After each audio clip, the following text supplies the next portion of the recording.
Winning Blackjack Part Number 3. Bankroll. The first decision you have to make is your stake or bankroll. That is how much total money you will be taking to the casino. A word of caution: do not gamble with needed money. I've seen too many people gamble away their grocery money or mortgage payment and put themselves into a real awkward situation. Gambling can be addictive.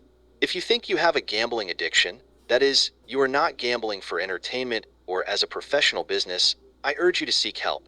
You can get help by contacting Gamblers Anonymous International Service Office, P.O. Box 17173, Los Angeles, California, 90017. Their telephone number is 213-386-8789 and their fax number is 213-386-0030.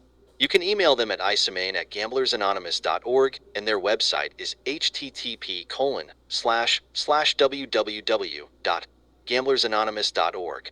Or you can call the nationwide problem gambling helpline at 1-800-522-4700. If you are located in New Jersey, you can call 1-800-GAMBLER. Enough said.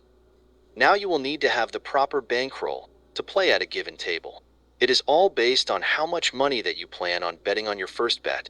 You will need 10 times your bet in each session that you will be playing and 3 times that amount for all the session that you will be playing.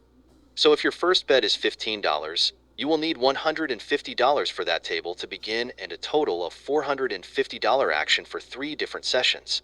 Now if your first bet is $30, you will need $300 for that table and a total of $900 for 3 different sessions, and so on.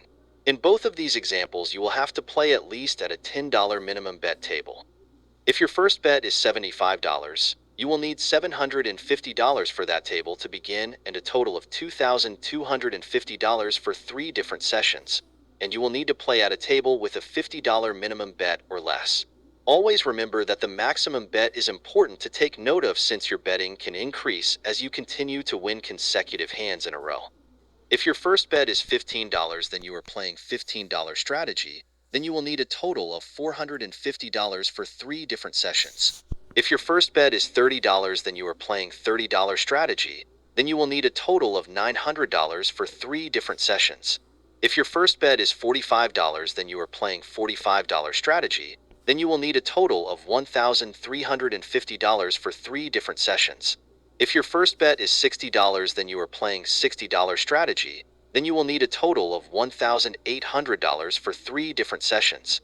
If your first bet is $75, then you are playing $75 strategy, then you will need a total of $2,250 for 3 different sessions. If your first bet is $90, then you are playing $90 strategy, then you will need a total of $2,700 for 3 different sessions. Note: each different strategy is divisible by $15. The amounts of your different bets to follow will be covered in How Much to Bet. You can decide on any amount you want to fund your stake, but the amount of money you decide will determine at what tables you will be able to play at. It just makes sense that you can't take $100 stake and sit at a $50 minimum bet table. You might as well not waste your time and even go to the casino. I'll use some logical numbers throughout this manuscript to give you an example. For this discussion, let's say we decide upon a stake of $450. This stake must be kept separate from any other money taken to the casino. Rule number 1. Never mix your personal money with your gambling money. The next step is to break your stake down into 3 equal play periods or sessions. When my stake is $450, I break it down into 3 equal play periods of $150 each. You'll see why when you get to my money management system. Once again, each play period amount must be kept separate from the rest. If necessary, put each into its own envelope. So now you have established your stake, how many play periods you will be playing, and the amount of money for each play period. It is not impossible, but it is highly improbable that you would ever walk into a casino with your stake and walk out owning the casino. It is also not a very good investment to put your money into a savings account and get 1 or 2% annualized interest. But if you can win 20 to 30% of your stake on a consistent basis, you'd be doing pretty well. It is also very possible that you could win 200%, 300%, 1000% of your stake, or much more for that matter. However, part of the money management system is to maximize winnings and minimize losses. That means setting a goal to win and a limit to lose. I usually work on a 30% goal to win and a 50% limit to lose for each play period. So if you sit down at a play period with $150, your goal to win would be $45 and your limit to lose would be $75. If you have lost your limit to lose, you have to have the courage to gather up your remaining chips. Get up and leave that table. Sometimes that is not an easy thing to do, but this is about winning, and it takes discipline to do whatever it is you need to do. I have a brother that likes the crap tables. He told me this story. He drove to Atlantic City one evening, walked into one of the casinos there, bought a $1,000 chip, and placed it on the pass line of the crap table. He said he had always wanted to do that, so you can see already, he is a gambler. So, he placed his chip through the dice. They bounced down the table and 11. The dealer paid him $1,000. He left the entire $2,000 on the pass line and shook the dice again, holding his breath. The dice rolled over and stopped on 7. The dealer paid him $2,000 more dollars. He picked up the $4,000, cashed in his chips, got in his car, and drove home. Now, that is not my style of gambling, but here's the point I want to make. It took all the courage he could muster to keep on heading home and not to turn around and go back to the casino. For miles he drove thinking, I should go back there. Today may be my lucky day. But he knew that he had to have the courage to walk away when he needed to walk away. When he was a winner, the result, $3,000 richer. And yes, he was lucky that day. He could just as easily lost his $1,000 and went home a loser. I don't recommend you gamble that way. My system is much more conservative, but I do win consistently and sometimes a great deal of money. Discipline is a necessity. Buying chips. Once you are seated at a table, you'll need to purchase chips from the dealer for your wagers.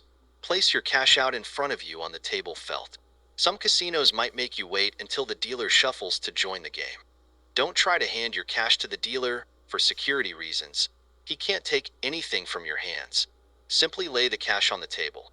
He'll pick it up, count it, and change it for an equal value of playing chips.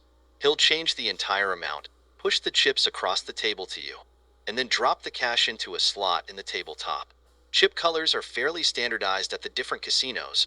Red chips representing $5, green chips representing $25, and black chips representing $100. You'll also see $1 value chips, usually white, or $1 tokens, silver, on the table as well.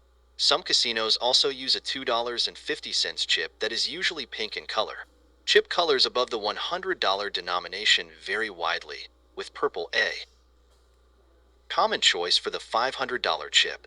Take a quick look at the chips to make sure that you know the values and that you were given the correct amount for your cash. If you have any questions, just ask the dealer. That is part of his job. Placing your bet. On the table felt in front of your position, you'll find a circle or box for your bets. Before each hand begins, place your desired bet into the circle in one stack.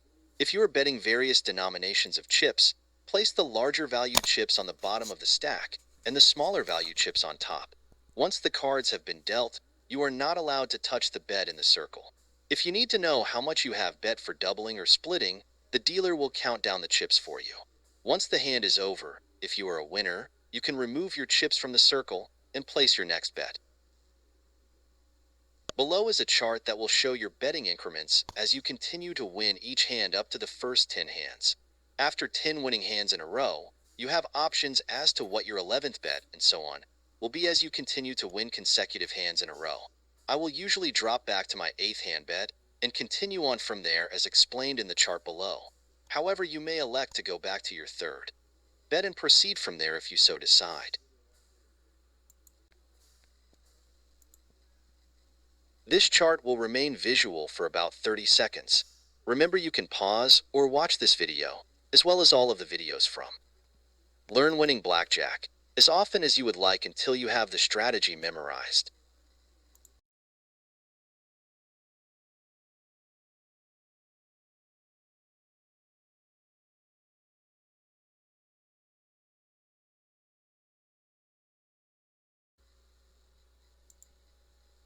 This now concludes part number 3 of Learn Winning Blackjack. Thank you for watching this video. You are now on your way of receiving all of the information that we are sharing with you. All of the information that will make you a consistent winner when you are at a casino. For the somewhat knowledgeable blackjack player, some of the topics that we are sharing with you may seem trivial. However, this information is extremely important to the novice player. We ask you to be patient, as there are very important topics that will help you with the winning strategy. I personally have used this winning system for over 30 years and have enjoyed many comps from many different casinos as well as many times of winning sessions. In a nutshell, I receive free room comps, free dining credits, free shows, and many more offers to enjoy, and all at no direct cost. Please share this video with your friends, like, and subscribe, and don't forget to click on the notification bell, and you will be notified when I upload future parts of this amazing winning strategy. Remember, you can pause or watch this video, as well as all of the videos from Learn Winning Blackjack, as often as you would like until you have the strategy memorized. Thank you, and have a great time when you finally go to the casino.